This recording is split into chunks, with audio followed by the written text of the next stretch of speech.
আল্লাহ পাক মুসা আলাইহিস সালামের মায়ের কাছে জ্ঞান পাঠালেন, ইলহাম করলেন, মুসার মারে তুমি একটা সিন্দুক বানায় রাখো, যখনই টের পাবে দুশ্মন আসছে, কে আসছে? দুশ্মন আসছে, এটা যখন টের পাবে সন্তানকে সিন্দুকের মধ্যে রেখে দিয়া দরিয়ায় ভাসায় দিবে। মুসা আলাইহিস সালামের মা ঠিক ওই কাজটি করে রেখেছে। যখন দুশ্মন আসার কথা টের পেয়েছেন, মুসা আলাইহিস সালামের মা সিন্দুকের সন্তানকে ভাসায় দিলেন। সন্তান ভেসে চলে গেল। আল্লাহ রাব্বুল আলামিন মুসার মাকে বললেন, ওয়ালা তাখাফি, তুমি ভয় পাও না, ওয়ালা তাহজানি, চিন্তাও করো না, ইন্না রাদ্দুহু ইলাইক, আমি আল্লাহ পাক কথা দিচ্ছি, আমি তোমার সন্তানকে তোমার কাছে ফিরাইয়া দেব। কে কথা দিচ্ছেন? আল্লাহর কথা কি বরখেলাপ হবে? উলট পালট হবে? আল্লাহ বলেছে না, ইন্না বাতশা রাব্বিকা লাশাদীদ, আমার পাকড়াও বড় কঠিন, যারে ধরি ছাড়ি না। কি বিশ্বাস হয়? বিশ্বাস হয়? বিশ্বাস হয় না? 4 তারিখ ভেবেছিলেন 5 তারিখে এই ঘটনা ঘটবে? কথা বলেন, কে ভেবেছিলেন?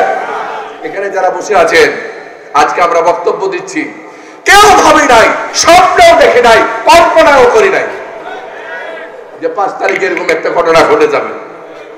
কে ঘটাইছে? সে আল্লাহ পাক মুসার মাকে বলছেন, মুসার মারে ভয় পাবি না, চিন্তাও করবি না,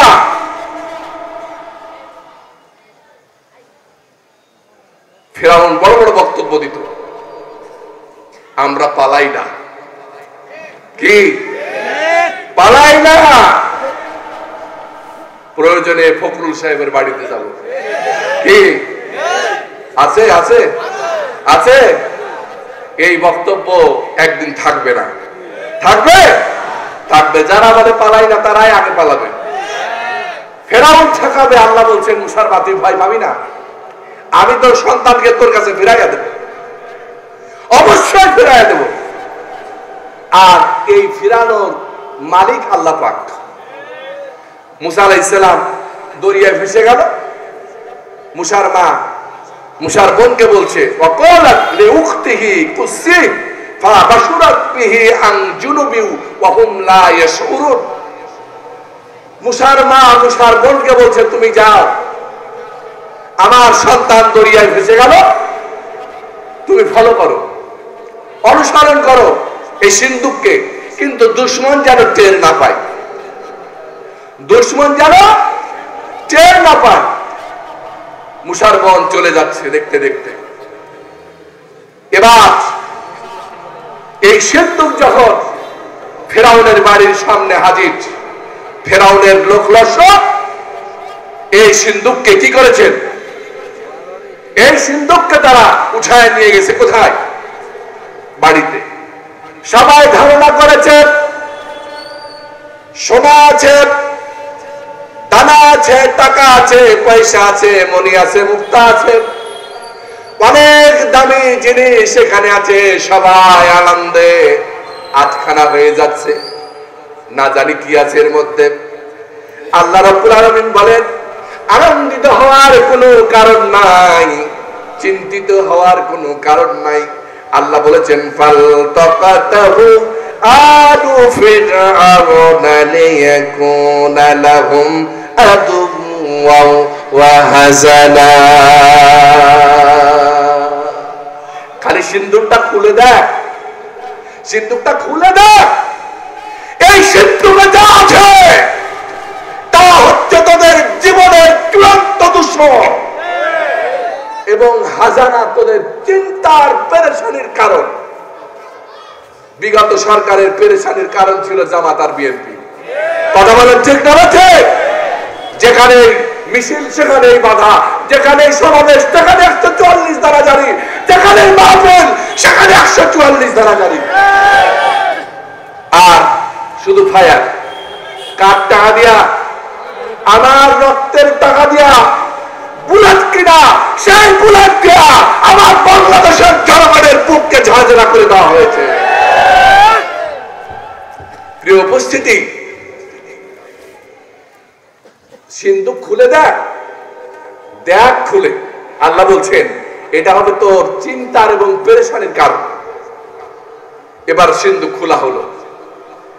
সিন্ধুক খোলার পরে দেখছে টুকটুকে চাঁদের মতো সুন্দর একটি বাচ্চা। এই বাচ্চা যখন দেখলো, ফেরাউন বলছে উক্তুল, এর হত্যা কর। মা আসিয়া বলছেন লা তাকতুলু, এর হত্যা করা যাবে না। আসা আইয়ান ফানা আও নাত্তাখিদাহু ওয়ালাদাও ওয়া হুম লা ইয়াশউরুন, হতে পারে এই আমাদের জন্য চক্ষু শীতলকারী হতে পারে, একে আমরা ছেলে হিসাবে গ্রহণ করতে পারি। তাফসীর ব্যাখ্যা করেছেন এই ব্যাপারে, আমি বৃহৎ ব্যাখ্যায় আজকে যাব না, সংক্ষেপে কয়েকটি কথা বলে আমি আপনাদের কাছ থেকে বিদায় নিতে চাই এবং আপনাদের কষ্ট আমি লাঘব করতে চাই। রাত হয়েছে অনেক। সম্মানিত প্রিয় উপস্থিতি, সন্তান হযরত মুসা আলাইহিস সালাম তিনি ফেরাউনের বাড়িতে, ফেরাউন তাকে, ফেরাউনের স্ত্রী আসিয়া তাকে ছেলে হিসাবে গ্রহণ করলেন। এবার বাচ্চা কান্নাকাটি করতেছে। কি করতেছে? কান্নাকাটি করতেছে। খাওয়ার প্রয়োজন আছে না নাই? খাওয়ার প্রয়োজনের জন্য ছোট্ট বাচ্চা, দুগ্ধপোষ্য সন্তান, ওখানে যারা ধাত্রী ছিলেন, যারা মা ছিলেন, ওই সময় যাদের বুকের দুধ ছিল তাদের কাছে চেষ্টা করা হলো দুধ পান করার জন্য, কিন্তু কারো বুকের দুধ মুসা আলাইহিস সালাম পান করেন না। এবার রাস্তায় পাঠানো হলো, রাস্তায় কারো বুকের দুধ পান করলো না। বাজারে গেল, বাজারেও কারো বুকের দুধ পান করলো না। একজন নারী হযরত মুসা আলাইহিস সালামের বোন, তাকে তার মা পাঠিয়েছিলেন ভাইকে লক্ষ্য করার জন্য। ওই বোনটি ওই সমস্ত লোকদেরকে বলল, হাল আদুল্লুকুম আলা আহলি বাইতি ইয়াকফুলুনাহু লাকুম ওয়া হুম লাহু নাসিহুন। আপনারা যদি চান আমি একটা বাড়ির খবর দিতে পারি, ওই বাড়িতে এক মহিলা আছে, যদি ওই মহিলার কাছে আপনারা যেতে পারেন, আশা করি ওই মহিলার বুকের দুধ এই শিশু পান করতে পারে। ওই লোকেরা বলল চলো তাহলে সেই বাড়িতে আমরা যাই। ওই বাড়িতে আমরা গেলে যদি সম্ভব হয় বুকের দুধ যদি পান করে তাহলে সন্তান চুপে যাবে। ওই মহিলাকে সাথে নিয়ে ফেরাউনের সভাসদবৃন্দ চলে গেল মুসা আলাইহিস সালামের বাড়িতে, তার বোনকে সাথে নিয়ে। এবার ওই বোনটি সভাসদগণকে বললেন, এই মহিলা যাকে আপনারা দেখতে পাচ্ছেন, এই মহিলার কাছে সন্তানটি দেন। এই সন্তান যখন দেওয়া হলো, সঙ্গে সঙ্গে বুকের দুধ পান করলেন। আল্লাহ রাব্বুল আলামিন বলছেন, ওয়া হারামনা আলাইহিল মারাদিয়া মিন ক্বাবল, আমি আল্লাহ রাব্বুল আলামিন আগে থেকে পৃথিবীর অন্য সকল মায়ের বুকের দুধ পান করা আমি মুসা আলাইহিস সালামের জন্য হারাম করে দিয়েছিলাম। সকল মায়ের বুকের দুধ পান করা আমি কি করেছি? হারাম করেছি। সব দুনিয়া, সব রাস্তা, সব বাজার, সব ঘাট, সব কিছু পেরিয়ে মুসা আলাইহিস সালামকে আল্লাহ রাব্বুল আলামিন নিয়ে আসলেন কার কাছে? তার মায়ের কাছে। কেননা আল্লাহ কথা দিয়েছিলেন আগে, কথা দেন নাই? ওয়ালা তাখাফি, ভয় পাও না, ওয়ালা তাহজানি, চিন্তা করো না, ইন্না রাদ্দুহু ইলাইকি, আমি তোমার কাছে তোমার সন্তানকে কি করব? ফিরিয়ে দেব। ফিরায় দেন নাই? ফিরায় দেন নাই? ফিরায় দেন নাই? ফিরায় দিয়েছে। সম্মানিত প্রিয় উপস্থিতি, রিজিক যেখানে, আমার রিজিক যেখানে, ওই রিজিক থেকে আমাকে কেউ মাহরুম করতে পারবে না। আমার রিজিক যদি থাকে জেলখানায়, আমার বাইরে রিজিক থাকবে? আমার বাইরে রিজিক থাকবে? আমার রিজিক যদি মসজিদে থাকে রিজিক হবে, রিজিক যদি না থাকে রিজিক হবে। এই ক্ষেত্রে সবচাইতে বড় ব্যর্থ বাংলাদেশের ইমাম সমাজ। বাংলাদেশের ইমামেরা, বাংলাদেশের আলেমেরা আল্লাহর উপর ভরসা করতে পারে না। ভরসা করতে পারে না, এই জন্য 4 লক্ষাধিক মসজিদ বাংলাদেশে রয়েছে। কোন মসজিদের ইমাম হক কথা বলে না, সভাপতিকে ভয় করে, সেক্রেটারিকে ভয় করে, ক্যাশিয়ারকে ভয় করে। আপনারা বলেন রিজিক দেওয়ার মালিক কে? আর যারা বলেন রিজিক দেওয়ার মালিক কে? কোন সভাপতি রিজিক দিতে পারবে? সেক্রেটারি রিজিক দিতে পারবে? ক্যাশিয়ার রিজিক দিতে পারবে? কেউ রিজিক দিতে পারবে না। রিজিক দেওয়ার মালিক কে? তাহলে আল্লাহকে বাদ দিয়া আমি সভাপতি, সেক্রেটারি, ক্যাশিয়ারকে কেন ভয় করে? আমার ইমান গেল কোথায়? আমার ইমান গেছে কোথায়? যে ব্যক্তি ইমানদার হবে, পাক্কা ইমানদার আলেম হবে, সেই ব্যক্তি রিজিকের ভয় করবে না। সে ব্যক্তি মসজিদের খুতবাকে ভয় পাবে না। সেই ব্যক্তি মসজিদের সভাপতি, সেক্রেটারি, ক্যাশিয়ারকে ভয় পাবে না। কারণ সে আলেম, সে ইমাম, তার ইমান, তার গোটা বুকটা ইমানের তেজদীপ্ত হয়ে ইমান ভরপুর থাকবে। সে ব্যক্তি কেন সভাপতিকে ভয় পাবে? কাকে ভয় করা উচিত? কাকে ভয় করা উচিত? যে আল্লাহ পাক ফিরাউনকে নাস্তানাবুদ করেছেন, মুসা আলাইহিস সালামকে টিকিয়ে রেখেছেন, সে আল্লাহ পাক এখনো নাই? কথা বলেন আছে না নাই? আছে। সে আল্লাহ পাক এখনো আছেন ঢাকা বিশ্ববিদ্যালয়ে। ঢাকা বিশ্ববিদ্যালয়ে যেখান থেকে নাস্তিকদের উৎপত্তি, সেখানে বিএনপির ভাইয়েরা কাজ করেছে, সেখানে ছাত্র শিবির কাজ করেছে। কথা বলেন করেছে না করে নাই? করেছে। ফেরাউন মুসা আলাইহিস সালামকে দুনিয়া থেকে বিতাড়িত করে দেবে, সেই ফেরাউনের বাড়িতে আল্লাহ পাক মুসাকে লালন পালন করেছেন। কথা বলেন ঠিক না ভুল? তাহলে আল্লাহ পাক এখনো আছেন না? আছেন না? আল্লাহ পাক পারবেন না? সম্মানিত প্রিয় উপস্থিতি, আল্লাহ পাক পারেন, দেখাতে পারেন। যাই হোক, থেকে নাস্তিকেরা হয়ে গেল হাওয়া, কোটি জনতার বুকে ছিল তেজদীপ্ত ঈমান, তারাকে মামার দেশে পালাবো বাংলার বেঈমান। কোটি জনতার বুকে ছিল তেজদীপ্ত ঈমান, তারাকে পালাবো মামার দেশে বাংলার বেঈমান। বাটি চালান দিয়েও তাদের যাই না এখন পাওয়া, জমিন থেকে নাস্তিকেরা হয়ে গেল হাওয়া। কুলিল্লাহুম্মা মালিকাল মুলকি তুতিল মুলকা মান তাশা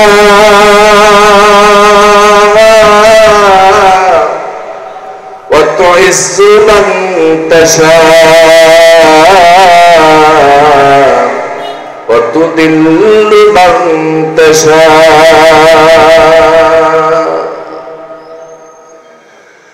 قل اللهم مالك الملك تؤتي الملك من تشاء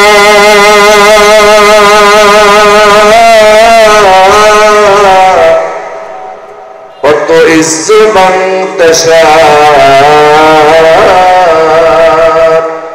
وتذل من تشاء। আজকের যিনি রাজা রে ভাই, কালকে তিনি প্রজা। ও ভাই, সাপ যখন খালে ঢুকে তখন হয়ে যায় সোজা। আজকের যিনি রাজা, কালকের তিনি প্রজা। সাপ যখন খালে ঢুকে হয়ে যায় সোজা। পিপিলিকার পাখা বাজাই মরিবার তরে, পিপিলিকার পাখা বাজাই মরিবার তরে। বীর পুরুষেরা লুকিয়ে কেন জনগণের ডরে? কথা বলেন ঠিক কিনা?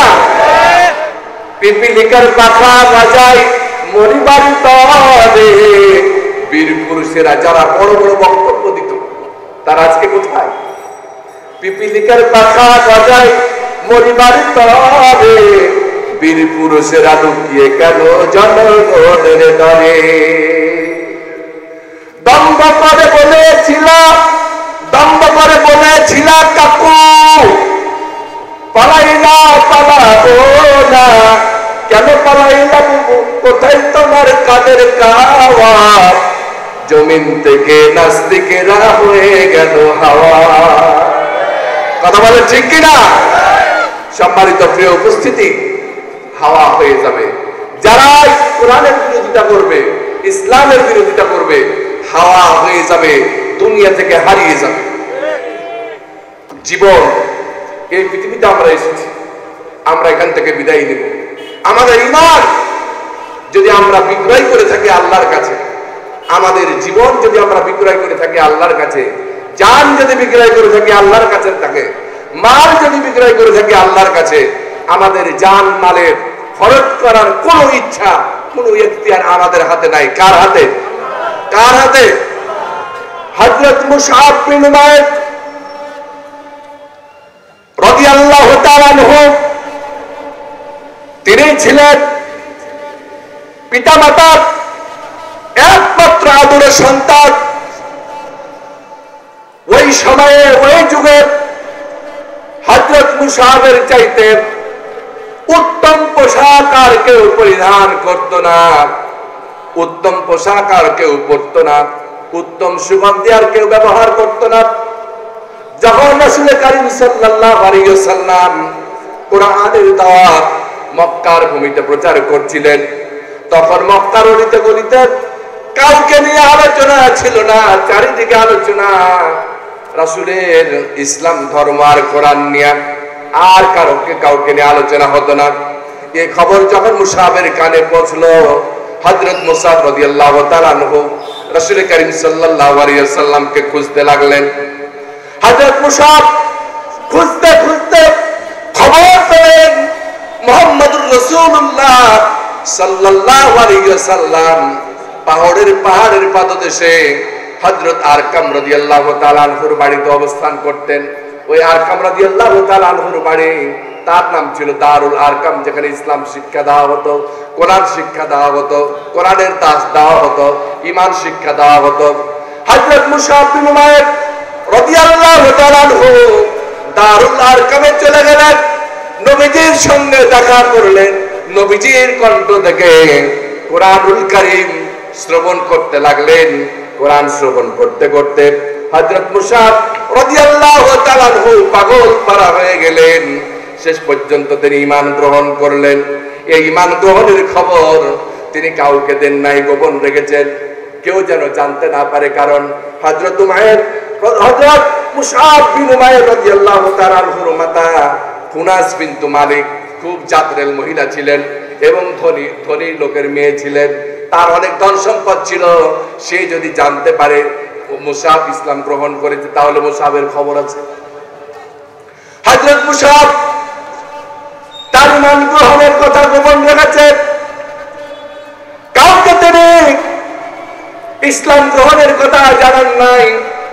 হযরত উসমান রাদিয়াল্লাহু তাআলা আনহু গোপনে জানতে পেরেছেন হযরত মুসআব ঈমান এনেছেন। একদিন হযরত উসমান রাদিয়াল্লাহু তাআলা আনহু তিনি হযরত মুসআবকে নামাজ পড়তে দেখতে পেলেন, নামাজ পড়তে আছেন। এই খবর হযরত উসমান মুসআব বিন উমাইর রাদিয়াল্লাহু তাআলা আনহুর মায়ের কাছে পৌঁছায়া দিলেন। হযরত মুসআব এর মায়ের কাছে যখন মুসআবের ঈমানের কথা, ঈমান গ্রহণের কথা, তাওহীদের কথা, আল্লাহর একাত্মবাদের কথা, আল্লাহর একাত্মবাদ গ্রহণের কথা এবং নামাজ আদায়ের খবর যখন তার মায়ের কানে পৌঁছে গেল, পরের দিন যখন হযরত মুসআব বাড়িতে এসেছে, তখন তার মা তাকে কি করেছে? হযরত মুসআব ঈমান গ্রহণ করেছেন, মা যখন জানতে পেরেছে, হযরত মুসআবকে বলছেন, মুসআব হয় ঈমান ত্যাগ করবি, না হলে আমার ঘর বাড়ি ত্যাগ করবি, জায়গা জমি ত্যাগ করবি, আমার ধন সম্পদ ত্যাগ করবি। যদি ঈমান ত্যাগ করিস আমার সব কিছু তোরে দিয়ে দেব, আর ঈমান যদি তুই গ্রহণ করিস, ঈমান ত্যাগ যদি না করিস, তাহলে তোরে আমি কিছুই দেব না। হযরত মুসা বলছেন, না হোক, তুমিও পড়ো আশহাদু আল্লা ইলাহা ইল্লাল্লাহ ওয়া আশহাদু আন্না মুহাম্মাদান আবদুহু ওয়া রাসূলুহু। মা তুমিও সাক্ষ্য দাও, আমার সঙ্গে তুমি মুসলমান হয়ে যাও। মা রাগান্বিত হয়ে গেলেন। মা বললেন, আরে বন্দী কর। হযরত মুসাকে বন্দী করা হলো। ইতিমধ্যে শুনতে পেলেন মুসাব মুসলমানদের একটি বাহিনী হাবশায় হিজরত করছেন। এই খবর যখন মুসাব শুনতে পেলেন, মুসাব মায়ের চোখ ফাঁকে দিয়া হাবশায় হিজরতকারীদের সঙ্গে তিনি চলে গেলেন। হঠাৎ করে একদিন হাবশা থেকে মুসাব ফিরে এসেছেন। সাহাবা আজমাইন এবং রাসূল করিম সাল্লাল্লাহু আলাইহি ওয়াসাল্লাম হযরত মুসাবকে দেখছেন। শত তালি যুক্ত একটি পোশাক, মোটা পোশাক পরে আছেন। এই পোশাক পরে মুসাব সাহাবীদের সামনে দিয়ে যাচ্ছেন। সাহাবারা হযরত মুসাবের এই দৃশ্য দেখে আল্লাহর নবীর দৃষ্টি আকর্ষণ করলেন। বললেন, ইয়া রাসূলুল্লাহ, মুসাবকে দেখেন। হযরত মুসাবকে রাসূলুল্লাহ সাল্লাল্লাহু আলাইহি ওয়াসাল্লাম দেখতে পেয়ে মুচকি হেসে দিলেন। মুচকি হেসে দেওয়ার পরে বললেন, সাহাবা আজমাইন, দেখো তোমরা, যেই মুসাব আরবের বুকে তার চাইতে দামি পোশাক আর কেউ পরিধান করতো না, দামি খাবার আর কেউ খাইতো না, দামি সুগন্ধি আর কেউ ব্যবহার করতো না, সেই মুসাব আজকে দামি পোশাক পরিত্যাগ করেছে। দামি পোশাক তার শরীর থেকে হারিয়ে গেছে, সুগন্ধ হারিয়ে গেছে, দামি খাবার হারিয়ে গেছে, তার চেহারা কালো হয়ে গেছে, শরীরের চামড়াগুলি জুড়ি জুড়ি হয়ে গেছে, শরীরের চামড়াগুলি পাতলা হয়ে গেছে, এবং কি হয়েছে, তার শরীরটা আগের চাইতে নাজুক হয়ে গেছে। এবং তার শরীরের পোশাকগুলো তোমরা লক্ষ্য করে দেখো। হযরত মুসা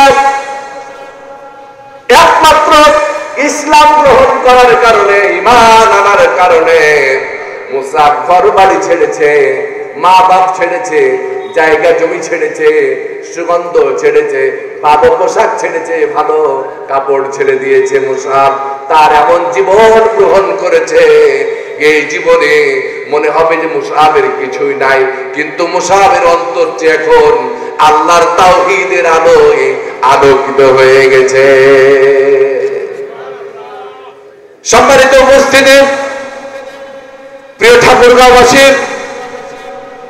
ঈমান এটি সবার কপালে জুটে না, সবার কপালে হয় না, সবার কপালে লেখা থাকে না।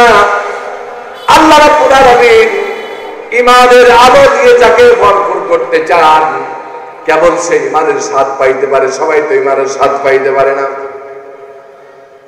মদিনা থেকে যখন 12 জন মুসল্লি, 12 জন লোক মক্কায় হজ করতে এসে আকাবায় রাসূল করিম সাল্লাল্লাহু আলাইহি ওয়াসাল্লামের কাছে বায়াত গ্রহণ করলেন। তারা যখন মদিনায় ফিরে যাচ্ছিলেন, হযরত রাসূল করিম সাল্লাল্লাহু আলাইহি ওয়াসাল্লাম হযরত মুসাবকে মদিনায় পাঠালেন। যাও, তাদেরকে দ্বীন শিক্ষা দাও, ইসলাম শিক্ষা দাও, ঈমান শিক্ষা দাও, কোরআন শিক্ষা দাও। হযরত মুসাব তাদের সঙ্গে চলে গেলেন। হযরত মুসাব হচ্ছে ইসলামের প্রথম রাষ্ট্রদূত। হযরত মুসাব ইসলামের প্রথম রাষ্ট্রদূত। ইসলামের পক্ষ থেকে তিনি মক্কা থেকে মদিনায় চলে গিয়েছিলেন হিজরত করে মানুষকে দ্বীন শিখার জন্য। 1 বছরের ব্যবধানে হযরত মুসাব রাদিয়াল্লাহু তাআলা আনহু সঙ্গে করে নিয়ে গিয়েছিলেন 12 জন। এবার পরের বছর হজের সময় মুসাব সাথে করে নিয়ে আসলেন 75 জন। সুবহানাল্লাহ। আরেকটু আস্তে বলি, সুবহানাল্লাহ। নিয়ে গেছিলেন কত জন? 12 জন। পরের বছর নিয়ে আসলেন কত জন? 75 জন। 75 জন লোক এসেছে, প্রায় 3000-এর উপর লোক সাথে নিয়ে। তাদের সঙ্গে তাদের দলপতি আছে, তাদের নেতা আছে, তাদের নেতৃস্থানীয় লোক আছে। হজের সবাই, হজের কার্যাবলী চলছে, সবাই ঘুমিয়ে পড়েছে। কথা শুনে সবাই ঘুমিয়ে পড়েছে। 75 জন লোক হযরত মুসাব সহ রাতের আধারে সবাই যখন ঘুমিয়ে পড়েছে, তারা মুসাব সহ 75 জন লোক চলে গেছে আকাবায় রাসূলের হাতে বায়াত নেওয়ার জন্য। কিন্তু মদিনার কোন লোক টের পায় নাই যে রাত্রে কি হচ্ছে। রাসূলের হাতে শপথ নিচ্ছে 75 জন মুসলমান। শপথের আগে হযরত আব্বাস রাদিয়াল্লাহু তাআলা আনহু বলছেন, আব্দুল্লাহ ইবনে আব্বাস বলছেন, রাসূলের চাচা হযরত আব্বাস বলছেন, তোমরা যে শপথ নিচ্ছ, যে লোকের হাতে শপথ নিচ্ছ, এই লোকের সম্পর্কে কি তোমরা কিছু জানো? যে লোকটিকে তোমরা মদিনায় নিয়ে যেতে চাচ্ছ, হিজরতের পূর্বে মদিনায় হিজরত প্রস্তুতি, মদিনায় নিয়ে যেতে চাচ্ছ, এই লোকটি সম্পর্কে তোমরা কিছু জানো? যদি তোমরা এই লোকটিকে মদিনায় নিতে চাও, তোমাদেরকে ঘর ছাড়তে হতে পারে, বাড়ি ছাড়তে হতে পারে, দেশ ছাড়তে হতে পারে, নিজের ধন সম্পদ সবকিছু ছেড়ে দিলেও দিতে হতে পারে। যাকে নিয়ে যেতে চাচ্ছ একটু ভেবেচিন্তে কাজ করো। তারা সকলেই বলল, আমরা আমাদের জীবন, আমাদের জান, আমাদের মাল, আমাদের সম্পদ, আমাদের ইজ্জত, আমাদের ঘর, আমাদের বাড়ি, আমাদের সম্পদ সবকিছু ছাড়তে পারি, কিন্তু আমরা এই লোককে ছাড়তে পারি না। 6 মাস পরে বলবেন সুবহানাল্লাহ। শপথ নিলেন কতজন লোক? 75 জন লোক। হযরত মুসাব রাদিয়াল্লাহু তাআলা আনহু আবার এই 75 জন লোককে সাথে নিয়ে চলে গেলেন মদিনায় আসআদ ইবনে জুরারার অতিথি হয়ে। এবার মদিনার অলিতে গলিতে দাওয়াত দিচ্ছেন, মদিনার অলিতে গলিতে দাওয়াত দিচ্ছেন। মদিনায় স্থাপন হলো জুমার নামাজের মসজিদ। প্রথম জুমার নামাজ আদায় করেছেন হযরত মুসাব রাদিয়াল্লাহু তাআলা। সম্মানিত প্রিয় উপস্থিতি, হযরত মুসাব যখন দাওয়াত দিচ্ছেন, আবু আসহাল গোত্রের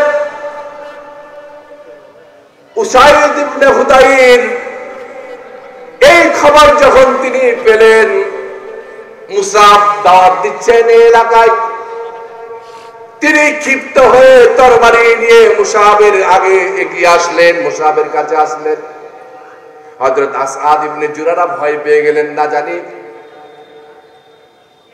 জানি উসাইদ আজকে কি দুর্ঘটনা ঘটিয়ে ফেলে, কি আকাম কুকাম করে ফেলে, না জানি হত্যাই করে ফেলে নাকি। সকলে ভয়ে নিশ্চুপ। হযরত উসাইদকে দেখে হযরত মুসাব বিন উমাইর রাদিয়াল্লাহু তাআলা আনহু হাসতে লাগলেন। হাসার পরে বললেন, আসেন কাছে আসেন। হাসতে হাসতে বললেন, কাছে আসেন। উসাইদ কাছে আসলেন, বললেন, ভাই কি বলতে চান? হযরত মুসাবকে বলতে, উসাইদ আপনি নাকি আমাদের এলাকায় এসে আমাদের মূর্তিকে গালাগালি করছেন, নতুন ধর্ম প্রচার করছেন, আমাদের ধর্মকে আপনি বাজে ধর্ম হিসেবে প্রচার করছেন। এই ধরনের কাজ যদি আপনি করেন তাহলে আপনাকে হত্যা করা হবে, এই কাজ আপনি বন্ধ করেন। হযরত মুসাব বিন উমাইর রাদিয়াল্লাহু তাআলা আনহু বলছেন, আসেন পাশে বসেন। যদি আমাদের দাওয়াত, আমাদের কথা, আমরা যা যা করছি এটা যদি আপনাদেরকে খারাপ লাগে তাহলে আপনারা কি করবেন? দাওয়াত গ্রহণ করবেন, কথা মান্য করবেন, আর যদি ভালো না লাগে চলে যাবেন, আমরাও এই এলাকা থেকে চলে যাব। হযরত উসাইদ বলছেন, লোকটি তো ভালোই বলেছে, কথা শোনা যায়। এই কথা বলে তরবারি ফেলে দিয়ে হযরত উসাইদ, হযরত মুসাব বিন উমাইর রাদিয়াল্লাহু তাআলা আনহু যখন কোরআনুল কারীম তেলাওয়াত করতে লাগলেন, কোরআনুল কারীম শুনে উসাইদ পাগল পারা হয়ে গেল। হযরত মুসাবের কোরআন শুনে উসাইদ বলছে আমরা এখন কি করতে পারি? এত সুন্দর কোরআন, এত সুন্দর বাণী আমরা কোনোদিন শুনি নাই, জীবনে শুনি নাই, কোনোদিন শুনি নাই। আমরা এই কোরআন শুনি নাই। এই কোরআনের উপর যদি আমরা বিশ্বাস স্থাপন করতে চাই, কোরআনের উপর যদি ঈমান আনতে চাই, তাহলে কি করতে হবে? হযরত মুসাব বলছেন গোসল করে পবিত্র হয়ে আসতে হবে। উসাইদ গোসল করে আসলেন, পবিত্র হয়ে আসলেন, তাকে কালেমা পড়ায়া তিনি মুসলমান বানায়া নিলেন। হযরত উসাইদ এবার মুসলমান হয়ে গেল, পড়ে নিলেন আশহাদু আল্লা ইলাহা ইল্লাল্লাহু ওয়া আশহাদু আন্না মুহাম্মাদান আবদুহু ওয়া রাসূলুহু।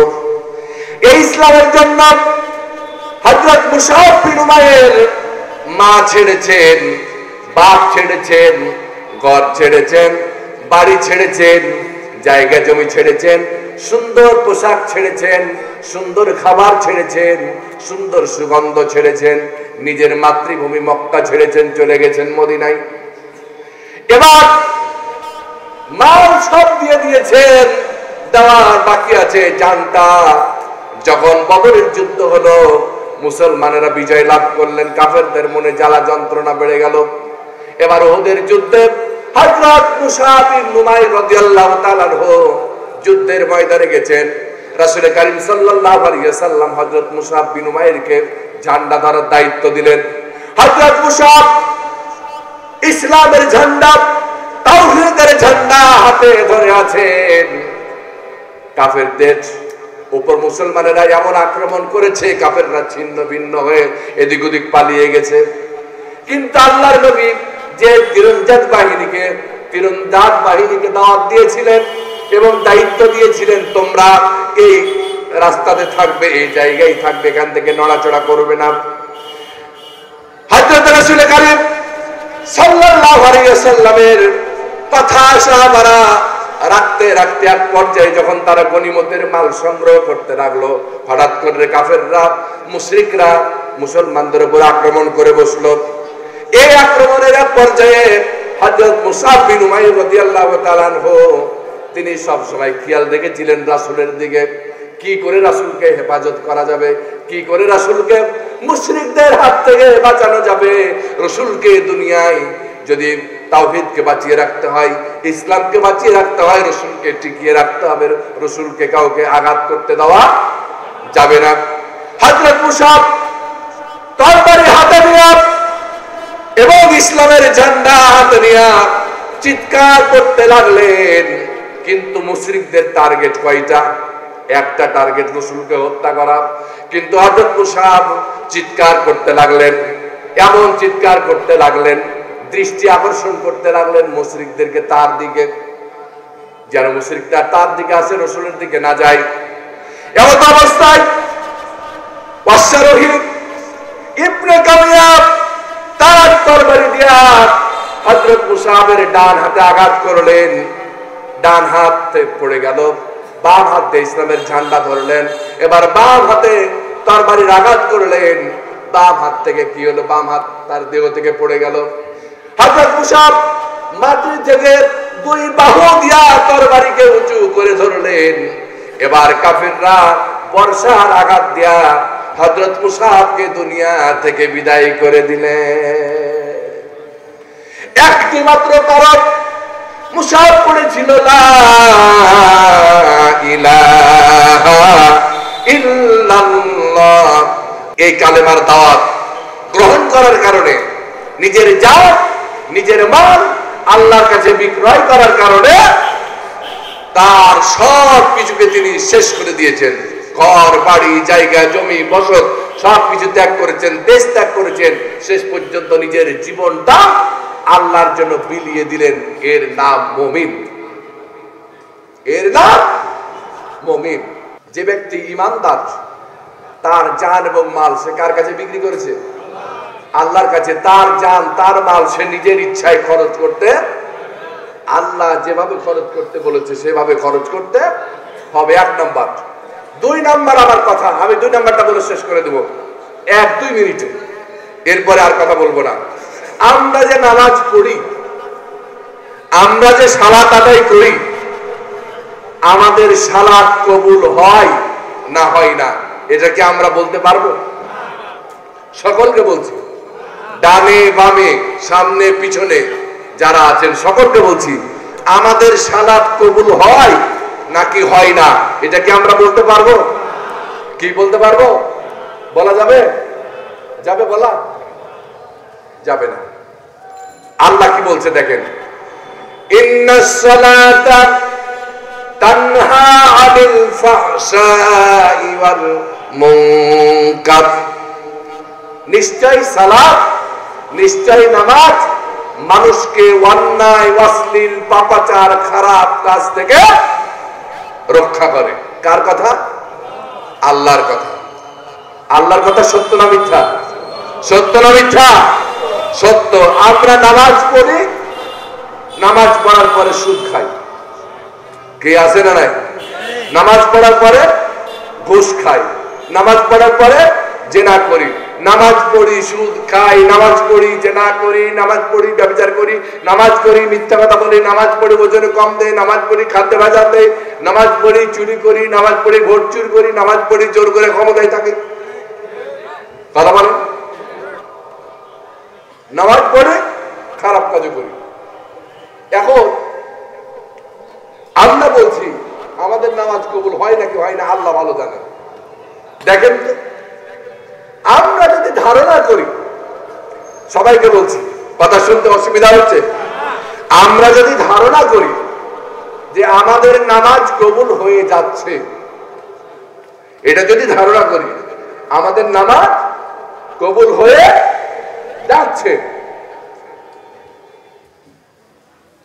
এই ধারণা করার পরে আমরা মিথ্যা ছাড়তে পারছি না, সুদও ছাড়তে পারছি না, ঘুষও ছাড়তে পারছি না, জেনাও ছাড়তে পারছি না, ব্যভিচারও ছাড়তে পারছি না, আর ধারণা করলাম যে আমার নামাজ কবুল হয়ে গেছে।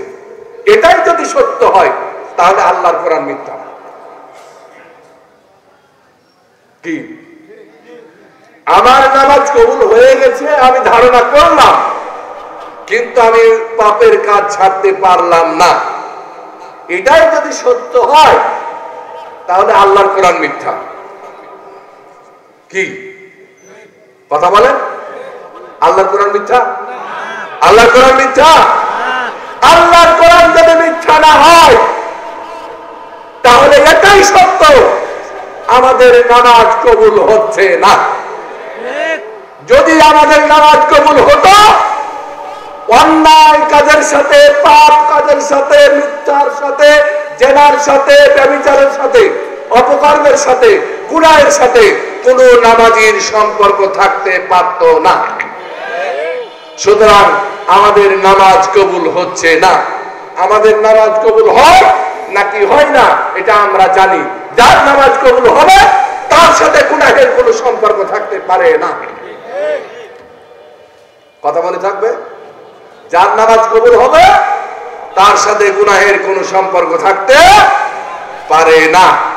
আল্লাহ পাক আমাদের নামাজকে কবুল করুন, আমাদের ঈমানকে কবুল করুন। মুসআব বিন উমাইরের মতো ঈমান আল্লাহ পাক আমাদেরকে দান করুন।